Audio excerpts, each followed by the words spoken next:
Gaza is burning, and its smoke rises like the lament of the human soul. I see that fire not only consuming the land, but also the memory of mankind. Every time war returns to this place, I feel the ancient prophecies stirring again, as if the very one who wrote history is blowing wind across the dust-covered pages. When people see the flares and hear the gunfire, I see the old lines of light across the sky, the same signs Amos, Zephaniah, and Ezekiel once saw in their dreams. I do not hear the voice of men, but of the earth, a voice without words, heavy with truth that everything we witness is not random. There are places where time seems to fold upon itself, where the present touches the past and brushes against the sacred. Gaza is one of those places. When the flames cover its walls, I can feel the breath of ancient ages return. History never sleeps. It only waits for its appointed hour to awaken, and that hour is now. I remember the words carved within a vision I once saw while half awake, half dreaming. A voice spoke to me saying, "The cities of sand shall tremble once more, and the eyes of humanity shall seek meaning amid the dust." When I awoke, I knew those words were meant for this age. Men call this war, but in truth, it is the unveiling of a cycle long written. The visions do not come to frighten, but to remind us that everything under heaven follows a divine order, and even chaos serves awakening. I have seen rivers of light flowing through the desert in my dreams, and among them stood the figure of a man in a gray cloak, holding an unopened scroll. He stood between Gaza and Jerusalem, two symbols of two poles, denial and promise. I asked who he was, and he said, "I am the witness of the fire, and fire does not destroy. It reveals what was hidden in the dark." When I looked into the smoke of the city, I understood his words. No war belongs solely to humankind. Every battle outside is a reflection of the battle within, where faith is tested by fire and pride laid bare. I have seen many nations fall, not by the sword, but because they forgot the roots of their souls. What happens today is nothing new, only the mirror of the ancient. Now, as nations debate and the media screams, another voice speaks, soft yet clear. Look beyond the borders, for the true war is not drawn on maps, but in the hearts of those who no longer know how to listen. When I close my eyes, I see the old map of Abraham, from the river of Egypt to the Euphrates. That sacred boundary is not merely land, but the thread that connects man to the one who made him. Yet when the thread is pulled too tight, it gives a piercing sound, and that very sound is the explosion we hear today. Everything began with a promise, but the promise is fulfilled only when man keeps his spirit intact. Gaza is the doorway that tests humanity, where the fire asks, "Do you still remember who placed you upon this land?" I hear no answer, only broken prayers, the sigh of a world so familiar with fire that it no longer fears it. And I understand that when man no longer fears, he no longer reveres. Then the sacred will find its own way to awaken him. For fire may destroy, but it is also the only way to illuminate the stones hidden in the dark. And amid that burning night, I saw a smaller light, weaker but unextinguished. That light was faith, the only thing that can lead man through seasons of ruin and make him see that even among ashes, a divine plan is quietly being fulfilled. There was a promise written when the sun still shone over fields without names, a promise spoken not with ink but with the breath of God. "I will give this land to your descendants, from the river of Egypt to the great Euphrates." That word is the lifeblood flowing through generations, the thread that ties heaven to the dust of the earth. But have you ever wondered what happens when the promise of God collides with human ambition, when the sacred is pulled down to serve as a symbol of power and faith becomes the map of war? I have seen in my visions that every divine promise comes with a line, and that line always lies between two worlds, faith and possession. On the surface, it takes the form of desert, of borders, of walls, but on the spiritual plane, it is the boundary between light and pride. Man has always wanted to cross it, to seize the promised land, forgetting that the land is only the physical form of a covenant, while the true covenant lies within the heart. From the days of Abraham until now, countless generations have read that promise, and each has seen a different meaning in it.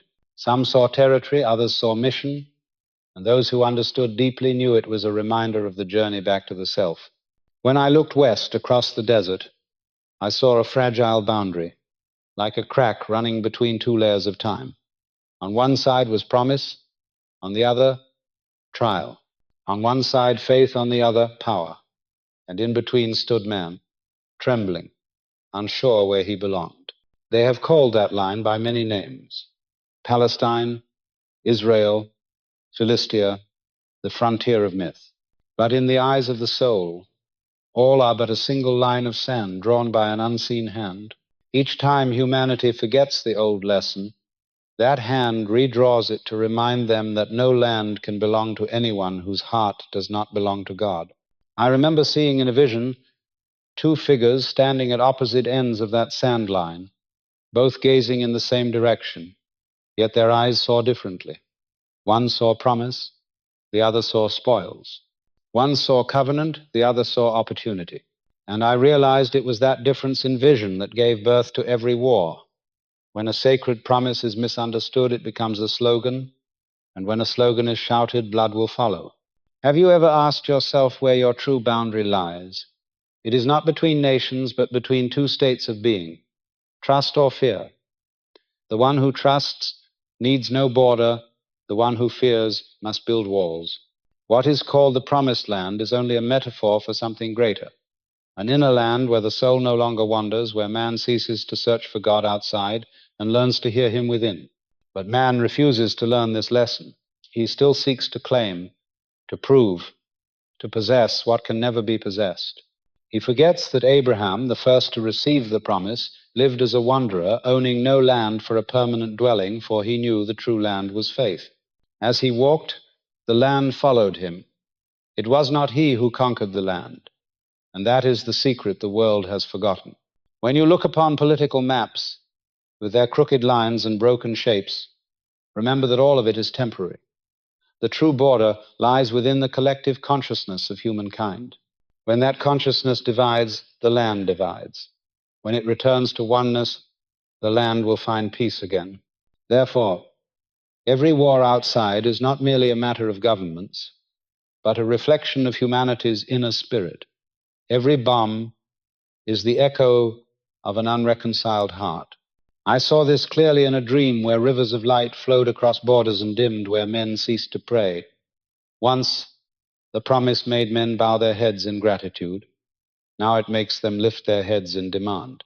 And when they demand instead of worship, the promise becomes a test. Fire tests gold, and borders test faith.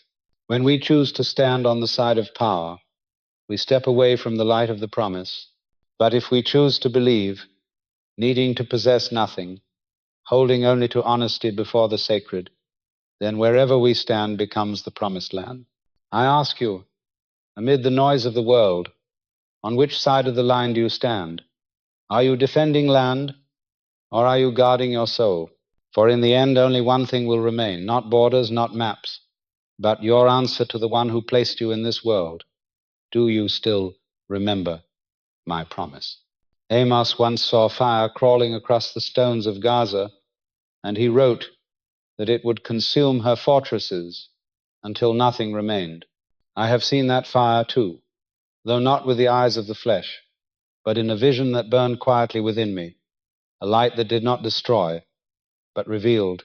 In his time, Amos was not a man of temples or thrones. He was a shepherd, a dreamer who heard God in the trembling of the earth. When he spoke, his words fell like sparks into dry grass, and the hearts of men either caught flame or turned to ash. What he saw was not just a siege, but the moral decay of a people who had forgotten that every wall built without justice becomes its own prison. When I read his words, I feel their weight beyond centuries, as if they still hover above the same coastline, waiting for their final echo. Zephaniah came after him, and his voice was sharper, like the wind before a storm. He declared that Gaza would be abandoned, and that the land would pass to the remnant of Judah. It was not merely a prophecy of conquest, but of transfer and exchange between the fallen and the faithful. In my meditations, I saw this transfer not as a transaction of land, but as a movement of spirit. The land itself is never empty. It holds memory, breath, vibration. When one people depart, Their stories sink into the soil, and when another enters, they inherit not only the ground but the echoes.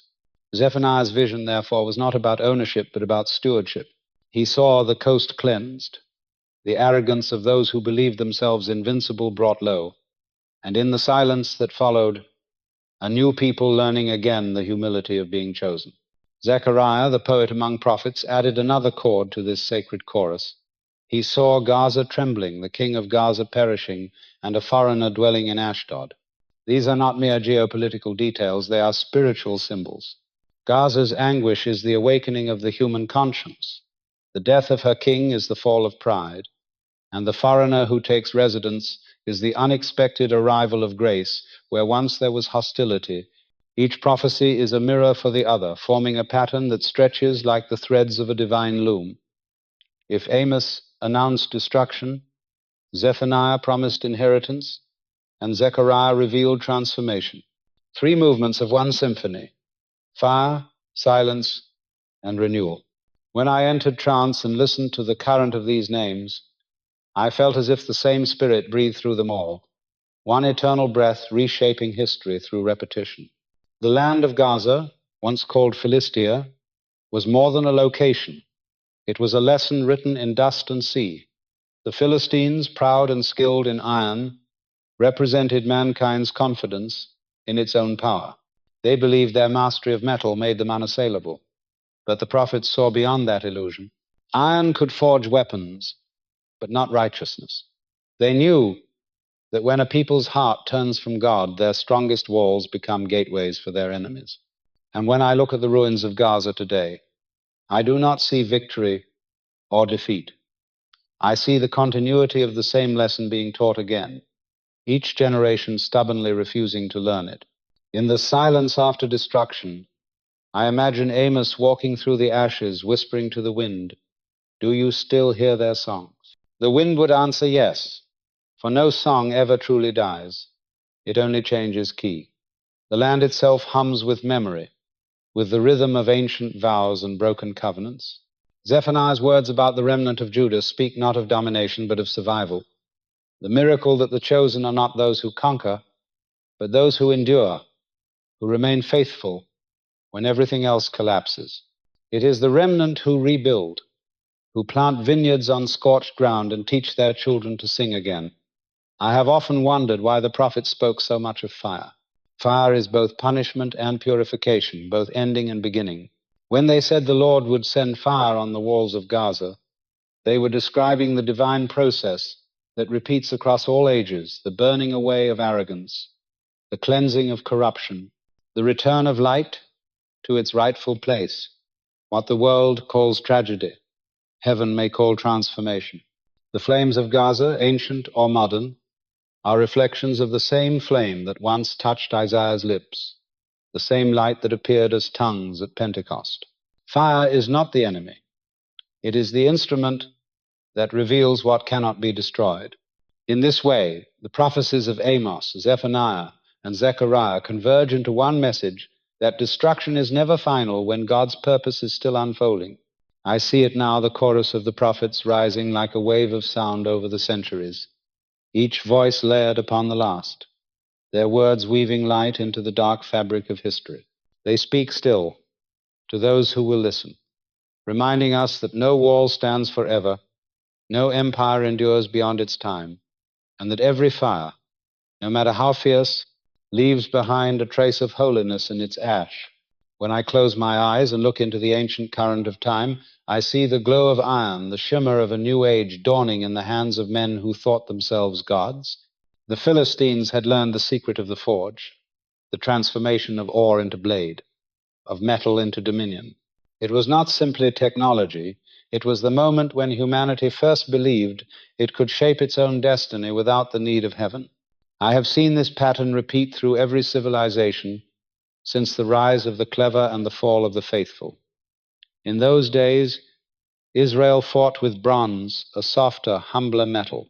Bronze is patient. It bends before it breaks. It carries the warmth of the hand that holds it.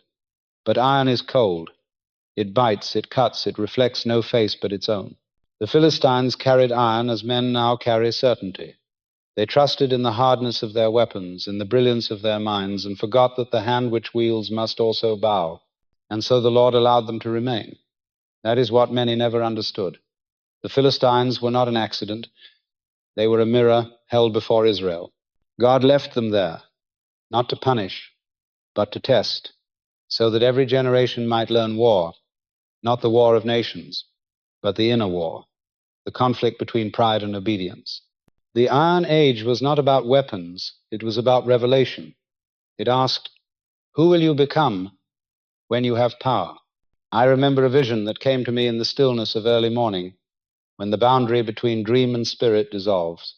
I saw two furnaces side by side, one burning with the fire of man, the other with the fire of God. The first made swords that gleamed with pride, the second shaped souls. Both fires looked alike from afar, but only one produced light that did not wound. In that vision a man stood between them, uncertain which forge to serve.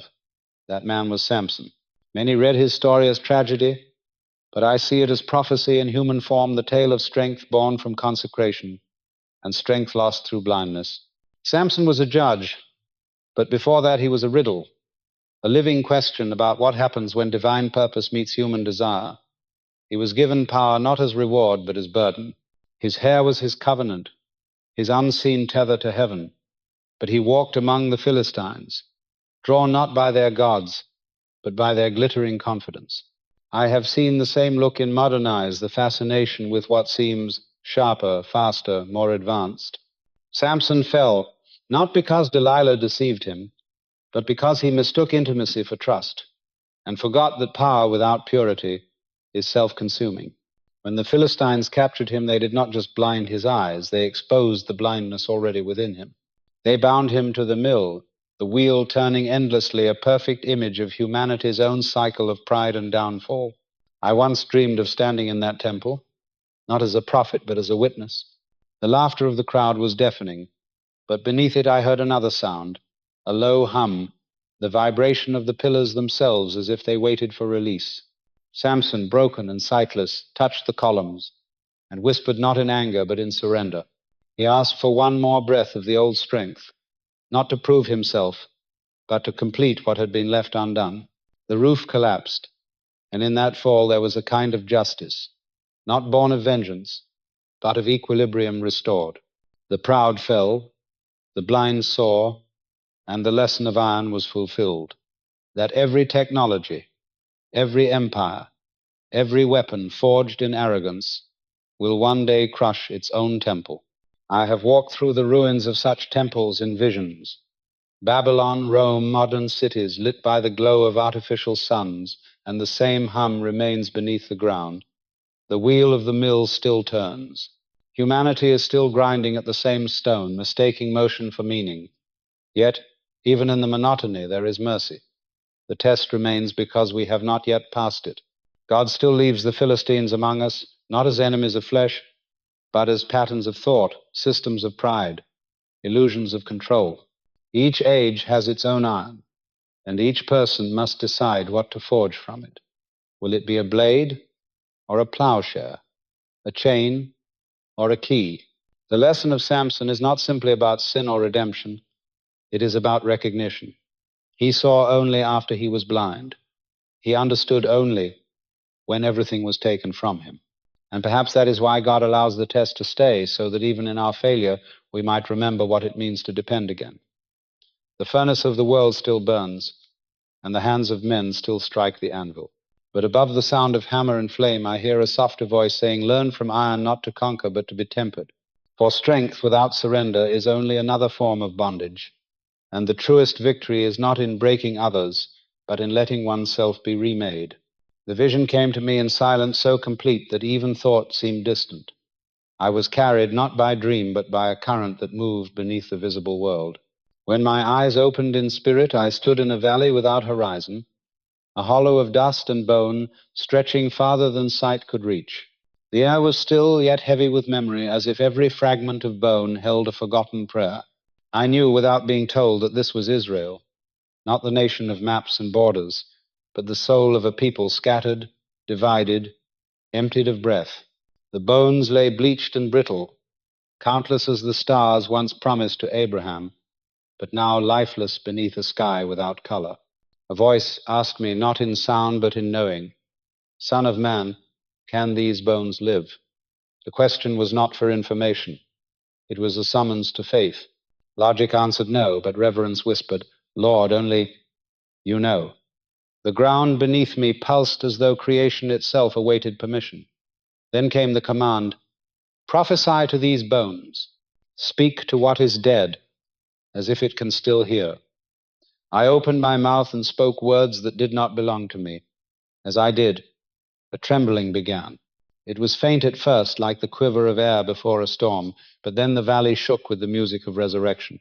Bones shifted, seeking one another, aligning in perfect order as if guided by an invisible hand. Spine found rib, skull found neck, and the scattered became structure. Dust lifted in spirals as sinews appeared, stretching across the skeletons like threads of light weaving flesh from absence. Skin formed, covering what moments ago was ruin. An army stood before me, complete in shape but hollow within, statues without breath. Again the voice came, "Speak to the breath, call it from the four winds." I obeyed. "Breath, come from the corners of creation. Enter these slain that they may live." I felt the wind rise, not cold or fierce, but alive, thick with presence. It moved through the valley like a tide of spirit, filling lungs that had never known air. Chests lifted, eyes opened, and the silence broke into the sound of countless hearts returning to rhythm. Before me stood a multitude restored, awakened, waiting, yet the vision did not end in triumph. I saw their faces, and each carried the same expression, awe mixed with confusion, as if waking from centuries of sleep. The voice spoke again. "These bones are the house of Israel. They say, 'Our hope is gone, we are cut off. But I will open your graves and bring you back into your land. I will put my spirit in you, and you will live. Then you will know that I am the Lord.'" The words moved through me like fire through metal, reshaping understanding. This was not about corpses and anatomy, it was about spiritual physics, the resurrection of a nation's inner life. I understood that restoration unfolds in three movements, each necessary, each sacred. The first is the gathering of bones, the return of identity from exile. The second is the clothing of flesh, the reformation of structure, political, cultural, communal. But the third, the breath, is the hardest, for it cannot be commanded by decree or built by will. The breath is the spirit, and it descends only when hearts remember who formed them. I saw history unfold like a scroll. In one moment the valley was ancient, in another it was modern, and men in uniforms planted flags over sand that once held prophets' footprints. Nations gathered, the bones assembled, the language revived, the land reborn. Yet in that vision I saw the same stillness return, the same waiting. The bodies stood, but the wind had not yet filled them. Israel had risen, yet not awakened. The lesson was precise. Physical revival precedes spiritual renewal. But without the breath, the nation is an instrument without song.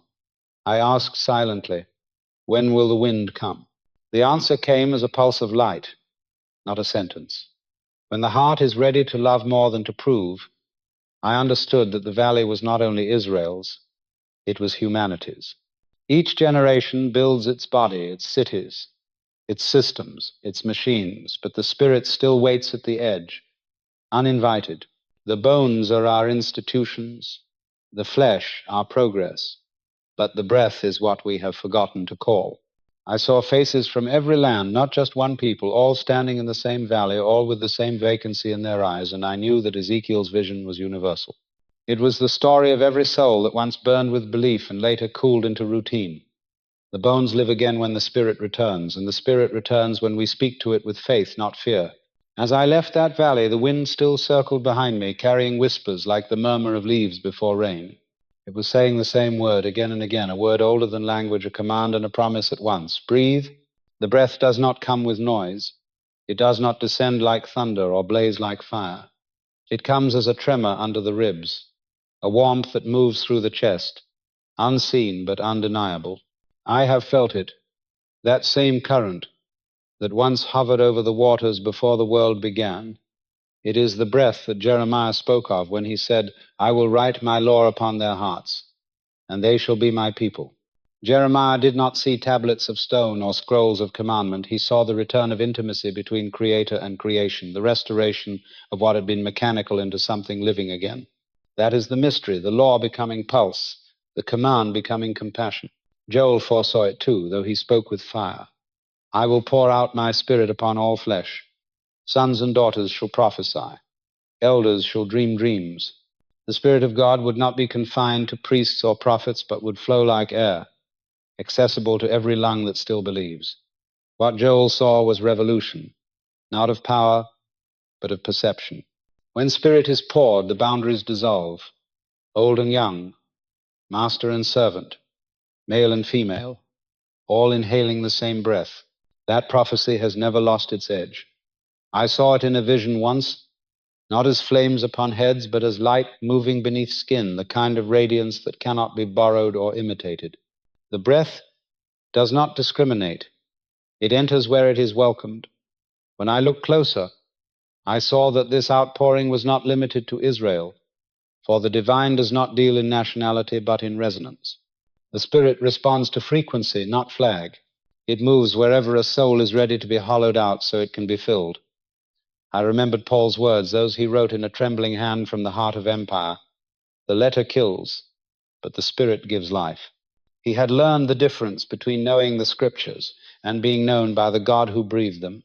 He saw that the veil between heaven and flesh was not torn once for spectacle, but so that the breath might flow freely through every generation thereafter. His mystery was the same as Ezekiel's, only unfolded in a new age, that the Spirit would enter dry hearts as it once entered dry bones, that Israel's story was the world's mirror, and that the same wind that called one nation home would one day awaken the entire earth. I have seen that wind move. It travels not as weather, but as consciousness. It passes through the forgotten, the humble, those who kneel, not out of fear, but because they remember what soil they came from. In one of my trances, I saw a man sitting beside a dying fire. His hands were black with labor, his heart heavier than his tools. Around him the city roared with ambition, yet he felt nothing. Then a breeze passed through, slight and fragrant, and for a moment the noise receded. He breathed, not deeply but truly, and when he exhaled, the world seemed new. That is how the Spirit works, not with spectacle, but with surrender. It arrives in the unnoticed moment, when a soul grows tired of pretending to be its own light. Jeremiah called it a covenant of the heart. Joel called it an outpouring. Paul called it adoption, the Spirit bearing witness that we are children, not slaves. But they were all describing the same renewal, the breath that turns knowledge into understanding, ritual into revelation, nation into soul. In my visions, I often see this breath as a river that flows both backward and forward in time. It washes through the prophets, through the apostles, through the nameless believers scattered like seeds, until it reaches us and waits at the edge of our lips, asking to be spoken again. Each time a person forgives, each time they choose mercy over pride, they exhale part of that river back into the world. This is the true resurrection that Paul wrote of. Not only bodies from graves, but hearts from indifference. I once asked in silence, when will the fullness of Spirit come upon Israel, upon humanity? The answer came, not in thunder, but in a whisper. When they stop defending me and start reflecting me. I understood then that the breath is withheld not by heaven, but by human walls. We ask for signs, but heaven asks for openness. The valley has already been formed, the bones already gathered, the flesh already covered. Only the breath remains, waiting for a people humble enough to inhale without claiming ownership of the wind. The prophets spoke of nations, but they were also speaking of you and me, of the landscape inside us that still longs for air. For every heart that has grown tired, every mind dulled by doctrine, every faith replaced by debate, the same invitation stands. Prophesy to the breath. Speak to the Spirit and call it home. For the mystery is not that God hides, but that he waits. He waits for someone to breathe him in again, so that what was once a valley of bones might become once more the beating body of creation, alive with purpose, filled with peace, and radiant with the quiet fire of his breath. The storm does not begin with clouds, it begins in the heart of man, in that subtle tremor between fear and desire where the will turns toward domination. Before any army marches, before any trumpet sounds, there is a quieter war, a drafting of souls into alliances unseen. Gog and Magog are not merely nations in Ezekiel's prophecy. They are names for movements of spirit, archetypes of rebellion that have risen in every age. I have watched them gather again and again, wearing new faces, speaking new languages, yet driven by the same ancient impulse to challenge the order of God and claim sovereignty over destiny itself. The prophet saw it long ago, a coalition rising from the north, encircling Israel, confident and united under one prince. But what he truly saw was the convergence of all that resist surrender. Gog is not a man, it is a mind. Magog is not a land, it is a system, a collective consciousness that feeds on pride and fear, convincing the world that survival depends on control. I have seen its seeds in kings and commoners alike, and I have felt its whisper within myself, that voice that says, "You must be your own God or you will be devoured." It is seductive because it carries a grain of truth. The world is dangerous, but the illusion lies in thinking we can master it by force. Ezekiel described God's response as hooks placed in the jaws of the invaders, dragging them toward the very battle they thought they orchestrated. That image is terrible in its precision, for it reveals the irony of human ambition. Every attempt to defy the divine plan becomes the instrument through which it is fulfilled. The storm of Gog and Magog is not chaos beyond God's reach. It is his trap for the arrogant, his mirror for the proud. I once entered a trance where I saw a battlefield without soldiers. Instead, the air itself was the combatant. Winds clashed against each other, each carrying the scent of different nations, and in the center stood a single city, its stones glowing faintly as if absorbing the conflict around it.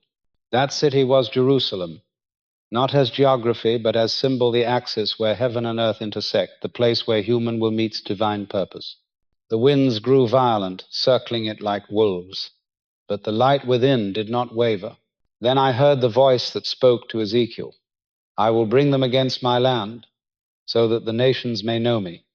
It was not wrath I heard, but revelation. The storm was not punishment, it was unveiling. Every gust tore away a layer of illusion until the sky itself stood naked, showing the frailty of the mighty. I saw the mountains crumble, the armies turn on one another, and a rain of fire descend, not to annihilate, but to cleanse. In the fire, the arrogance of empires dissolved like metal returning to ore. When the smoke cleared, there was no victor, only silence, and in that silence, awareness. For the war of Gog and Magog is never truly external. It is the final struggle of the collective soul, the confrontation between faith and fear at the end of every era. Zechariah described the same moment differently. The nations gathered, the city divided, the Lord descending to stand upon the Mount of Olives. His language was vision, not reportage. The mountain splitting was not geography shifting, but consciousness opening, the separation of shadow and light within the human heart. When he said, "The Lord will fight as in days of old," he was describing the return of divine authority into the field of human affairs, the moment when all false thrones collapse under the weight of truth. I have watched generations interpret these prophecies as future wars, and perhaps they will still unfold in that form, but I know deeper that the greater fulfillment is inward. Each of us holds a Jerusalem within, a sacred center besieged by doubts and fears, surrounded by armies of our own making. Gog rises whenever we exalt intellect above wisdom, whenever we worship progress while starving compassion, whenever we treat faith as a weapon rather than a flame. The Spirit's battle plan is paradoxical. It wins by yielding, conquers by surrender, and destroys by transforming. In my own life, I have felt the storm come more than once. It begins quietly, as an unease beneath success, a hunger that no achievement can feed. Then the winds rise, the conflict between what I am and what I know I must become, and I find myself caught between two forces, the instinct to preserve the self and the invitation to let it die. That is the true Armageddon, fought in every human soul. When Ezekiel wrote of fire and brimstone, he was describing this inner purification, the burning away of falseness until only essence remains. In one vision, I saw the earth as a single lung, inhaling and exhaling through the ages. Each cycle of war was another breath, drawing in darkness to be exhaled as light. And when the final breath comes, when the Spirit fills all flesh, as Joel foretold, there will be no more Gog or Magog, for rebellion will have no oxygen left to breathe. Then the storm will cease, not because the wind has died, but because it has found its harmony. And the world, washed clean by fire and understanding, will stand in the quiet, after thunder, the stillness of a heart that finally knows it belongs to God. I have spent years listening to the earth breathe, tracing its tremors through the script of time, and I have come to understand that prophecy is not a code to be solved, but a mirror to be faced.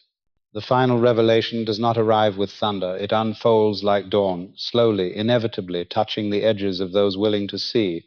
I speak now not as a seer who claims secret knowledge, but as one who has watched the same wind return again and again, shaping generations the way the tide shapes stone. The storm has passed for a moment, and in the hush that follows, I hear the whisper that began it all. Lift your head. That command is simple, yet heavier than any sword. It is not the call to defiance that men mistake for courage. It is the summons to remembrance. To lift one's head toward heaven is to remember who gave the breath and who can take it back. It is to rise from the dust without forgetting what the dust taught.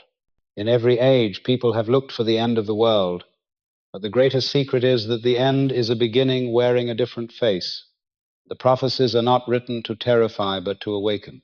They do not exist to feed the hunger for spectacle, but to strip away illusion, layer by layer, until what remains is the truth of the heart.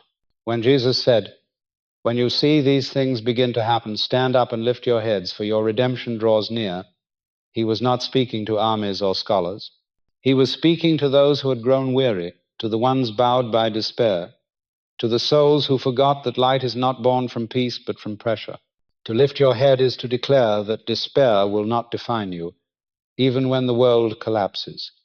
I have seen nations rise and crumble like waves. I have seen temples burn and rebuild in different forms, yet through all the ruins, one thing remains untouched, the longing in man to find his source again.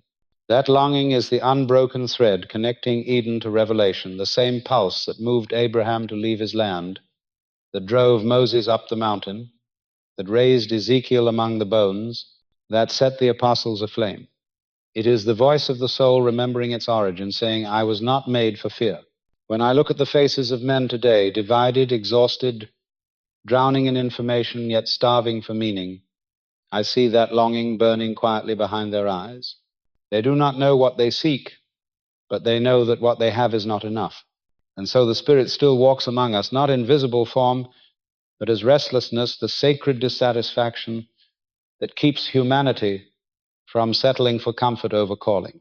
The war of Gog and Magog may echo outside, but the greater victory will happen inside, in the hidden chambers of conscience. To awaken does not mean to rise in rage. Rage belongs to the dying age. Awakening is gentler, but more dangerous, for it disarms the powers of darkness without striking them. When a man chooses stillness over noise, forgiveness over vengeance, humility over certainty, the kingdoms of this world tremble, for that man becomes ungovernable by fear. I have seen this kind of awakening in the eyes of a woman who prayed for those who persecuted her, in the hands of a worker who gave bread to one who cursed him, in the silence of a child who gazed at the stars as if remembering home.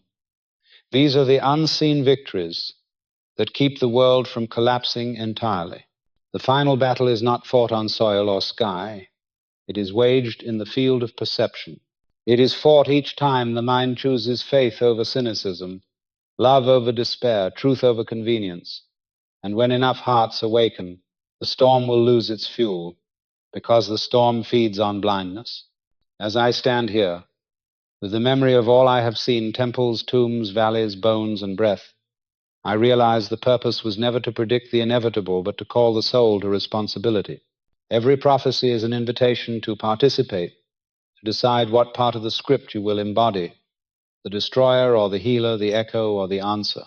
I have learned that the breath of God is not a reward for belief, but the natural inheritance of remembrance.